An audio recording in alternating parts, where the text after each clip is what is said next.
आज मैं बिहार के बारे में बता रहा हूं। हम लोग अपने बिहार राज्य में रहते हैं और हमारे राज्य का प्रशासनिक व्यवस्था क्या है, इसके बारे में बहुत जरूरी है जानना समझना। क्योंकि हम जिस राज्य में रहते हैं और अपने राज्य का प्रशासनिक व्यवस्था को नहीं जानते हैं तो ये अच्छी बात नहीं है। बिहार के प्रशासनिक व्यवस्था का क्या अर्थ है? बिहार के प्रशासनिक व्यवस्था का अर्थ है बिहार राज्य में शासन और विकास कार्य का सुचारू रूप से चलाने की व्यवस्था है।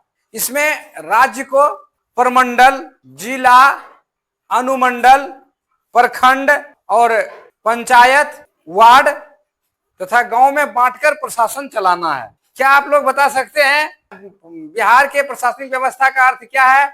बिहार के प्रशासनिक व्यवस्था का अर्थ है बिहार राज्य में शासन और विकास कार्यों का सुचारू रूप से चलाने की व्यवस्था है। इसमें राज्य को प्रमंडल, जिला, अनुमंडल, प्रखंड, पंचायत, वार्ड और गांव में बांटकर प्रशासन चलाना है। प्रमंडल किसे कहते हैं? अब हम यहां देखें कि बिहार को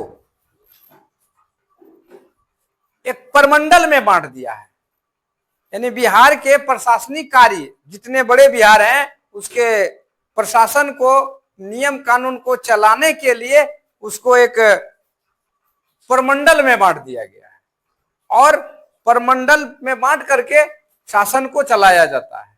क्योंकि इतने बड़े बिहार को प्रमंडलीय स्तर पर ही शासन को चलाना पड़ता है। अब बिहार के प्रशासनिक व्यवस्था का क्या अर्थ है? बिहार के प्रशासनिक व्यवस्था का अर्थ है बिहार राज्य में शासन और विकास कार्यों का सुचारू रूप से चलाने की व्यवस्था है। इसमें राज्य को प्रमंडल, जिला, अनुमंडल, प्रखंड, पंचायत, वार्ड और गांव में बांटकर प्रशासन चलाना है। अब प्रश्न है कि प्रमंडल किसे कहते हैं? आप सभी ने देखे बिहार को प्रमंडल में बांट दिया है और पूरे बिहार में 9 प्रमंडल है। पूरे बिहार को 9 प्रमंडल में बांटकर उसका शासन व्यवस्था को चलाया जाता है। अब प्रमंडल क्या है इसको समझना है। प्रमंडल किसे कहते हैं? प्रश्न है कि प्रमंडल किसे कहते हैं? प्रमंडल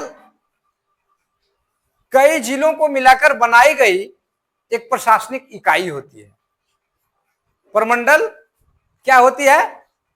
प्रमंडल कई जिलों को मिलाकर बनाई गई एक प्रशासनिक इकाई होती है। अब प्रशासनिक इकाई यानी पूरे बिहार को जो 9 प्रमंडल में बांट दिया गया है तो वो प्रशासनिक इकाई में बांटा है, उसी को हम इकाई कहते हैं, प्रशासनिक इकाई कहते हैं। अब प्रश्न है कि प्रशासनिक इकाई का क्या अर्थ है? अब जानना है आप लोगों को कि प्रशासनिक इकाई का क्या अर्थ है। प्रशासनिक इकाई का अर्थ है किसी बड़े क्षेत्र का ऐसा भाग जहां शासन और सरकारी कामकाज को आसानी से चलाया जाता है।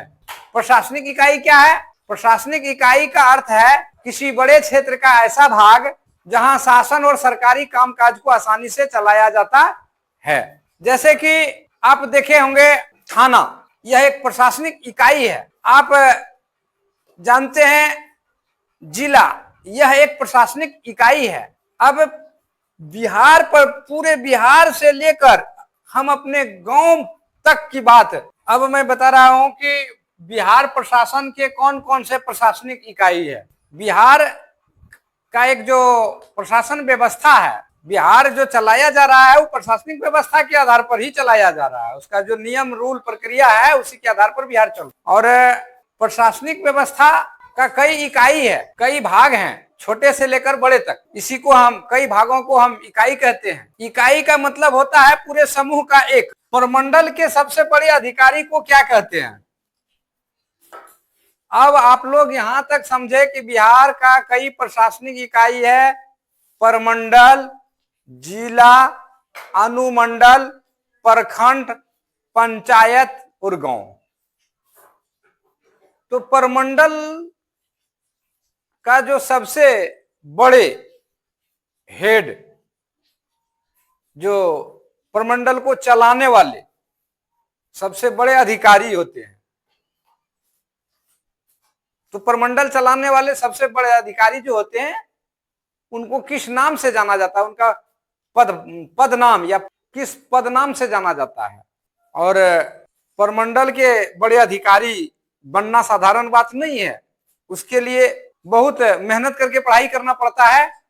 तब परमंडलीय आयुक्त, जिसको कहते हैं परमंडल के बड़े अधिकारी, परमंडलीय आयुक्त, इंग्लिश में उसको डिविजनल कमिश्नर के नाम से जाना। जो बच्चे मन से, मेहनत से, लगन से पढ़ाई करेंगे, सभी विषय को बढ़िया से जानकारी रखेंगे, वो उम्मीद बनाएंगे कि हम परमंडल के सबसे बड़े अधिकारी बन सकते हैं, तो वो परमंडल के सबसे बड़े अधिकारी, जिसको परमंडलीय आयुक्त यानी कि डिविजनल कमिश्नर बन जाएंगे। पढ़ने वाले बच्चे ही बनते हैं, इसलिए प्रयास करना है कि सबसे बड़े अधिकारी हम कैसे बने, पढ़ाई पर डिपेंड करता है। तो हम प्रश्न यहाँ पूछ रहे हैं कि परमंडल के सबसे बड़े अधिकारी को क्या कहते हैं। प्रश्न है परमंडल के सबसे बड़े अधिकारी को क्या कहते हैं। तो परमंडल के सबसे बड़े अधिकारी को परमंडलीय आयुक्त, डिविजनल कमिश्नर कहते हैं।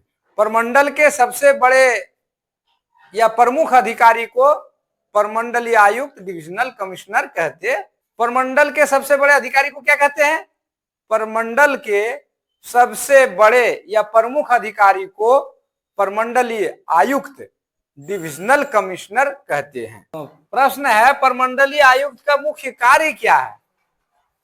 परमंडलीय आयुक्त का मुख्य कार्य अपने परमंडल के सभी जिलों के प्रशासनिक देखरेख करना और समन्वय करना होता है। परमंडलीय आयुक्त का मुख्य कार्य क्या है।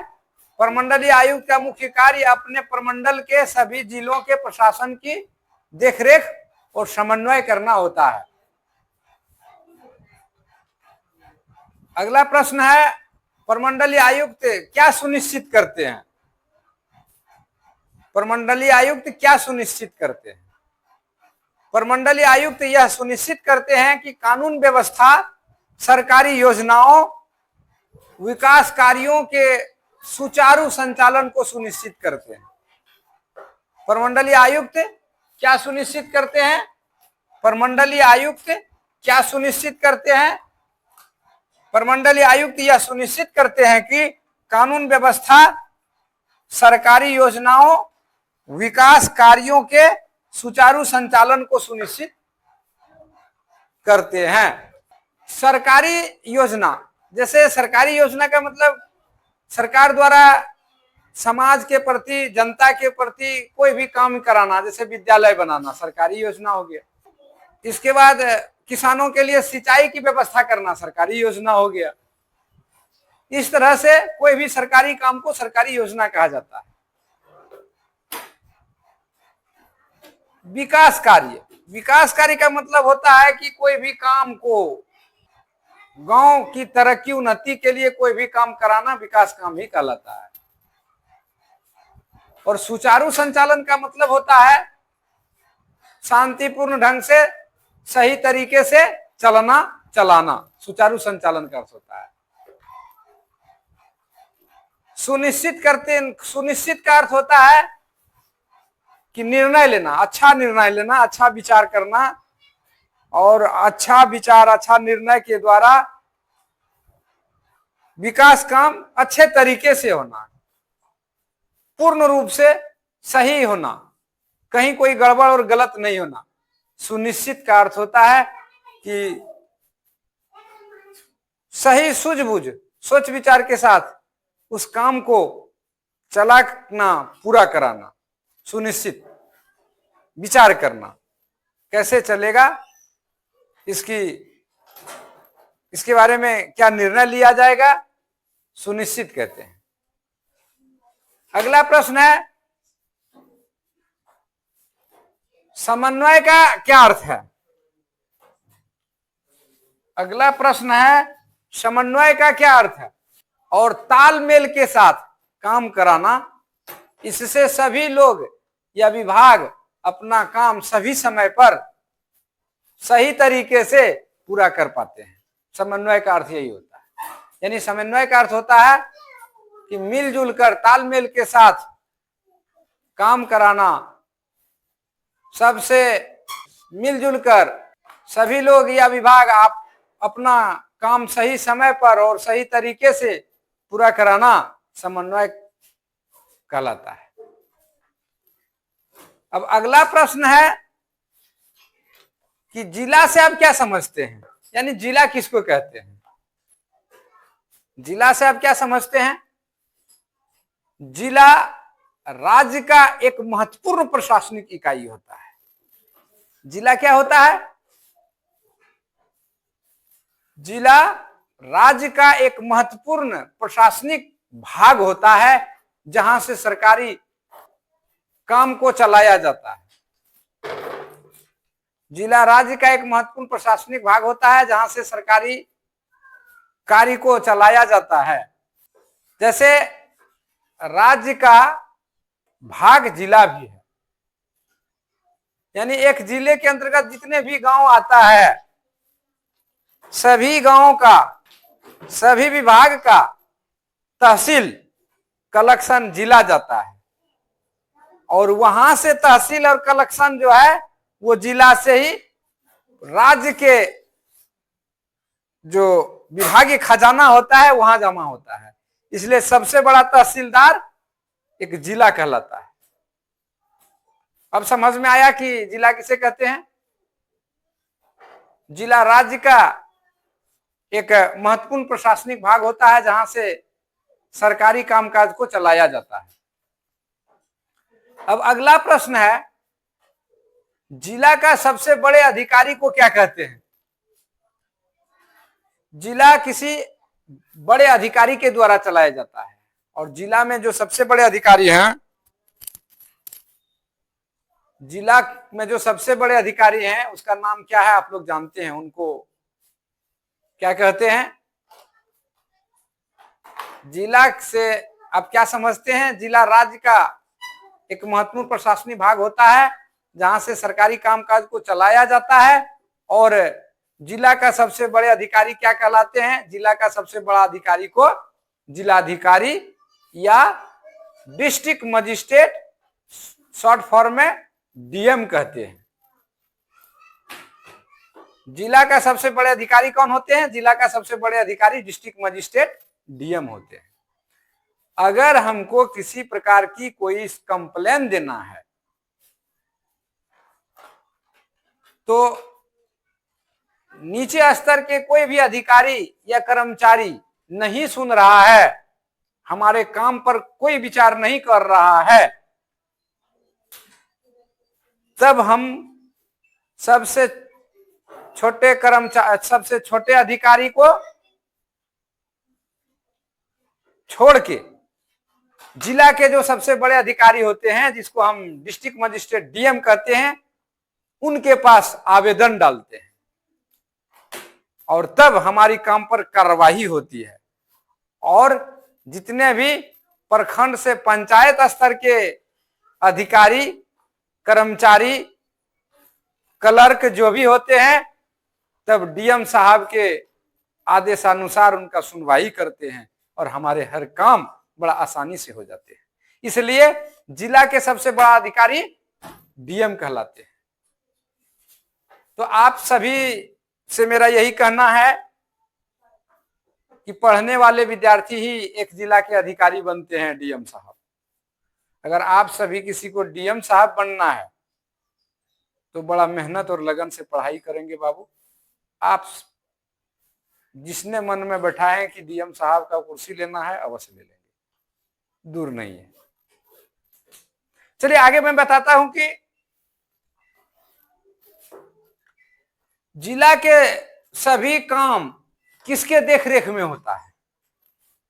प्रश्न है, एक जिला में जितने भी काम है वो काम कैसे हो जाता है, वो किसके देखरेख में हो जाता है? प्रश्न यही है कि जिला के सभी काम किसके देखरेख में होता है। प्रत्येक जिला में कानून व्यवस्था, विकास का काम और सरकारी योजना का संचालन जिलाधिकारी डीएम के देखरेख में होता है। अब समझ में आ गया कि जिला के सभी काम किसके देखरेख में होता है। प्रत्येक जिला में कानून व्यवस्था, विकास का काम और सरकारी योजनाओं का संचालन जिलाधिकारी डीएम साहब के देखरेख में होते हैं। यानी कि अगर हम जिस जिले में रहते हैं उस जिला का पूरी प्रशासन चल रहा है, वो जिला का पूरी प्रशासन अगर चलाया जा रहा है वो डीएम साहब के देखरेख में चलाया जा रहा है। अब आप सभी को समझ में आ गए हैं कि जिलाधिकारी कौन होते हैं और जिला के सभी प्रशासन किनके देखरेख में चलाया जाता है। हम बिहार की प्रशासनिक व्यवस्था को लेकर आप सभी के बीच आ रहे हैं और अगर आप पूरी तरह से जिला के प्रशासनिक व्यवस्था को जानना चाहते हैं तो आप इस चैनल को लाइक, शेयर और सब्सक्राइब जरूर कर लें। अगर आप चैनल को सब्सक्राइब कर लेंगे तो बिहार के प्रशासनिक व्यवस्था के नोटिफिकेशन आपके पास पहुंच जाएंगे और आप देख समझ सकेंगे कि जिला की प्रशासनिक व्यवस्था कैसी है और आप हर काम अपने तरीके और सूझबूझ से कर लेंगे। किसी प्रकार कोई गड़बड़ियां हो रही है तो आप उसको भी आसानी से कर लेंगे। इस दूसरी बात है कि कोई भी प्रशासनिक स्तर पर कोई भी प्रशासन, कोई भी अधिकारी हमारे काम को नजरअंदाज करते हैं, नहीं ले रहे हैं, तो हम जिला का, हम राज्य का जो प्रशासनिक व्यवस्था है उस प्रशासनिक व्यवस्था के नियम तरीके से हम बड़े से बड़े अधिकारी और छोटे से छोटे अधिकारी तक जाकर अपने काम को आसानी से करा सकते हैं। यह बिहार की प्रशासनिक व्यवस्था है। धन्यवाद।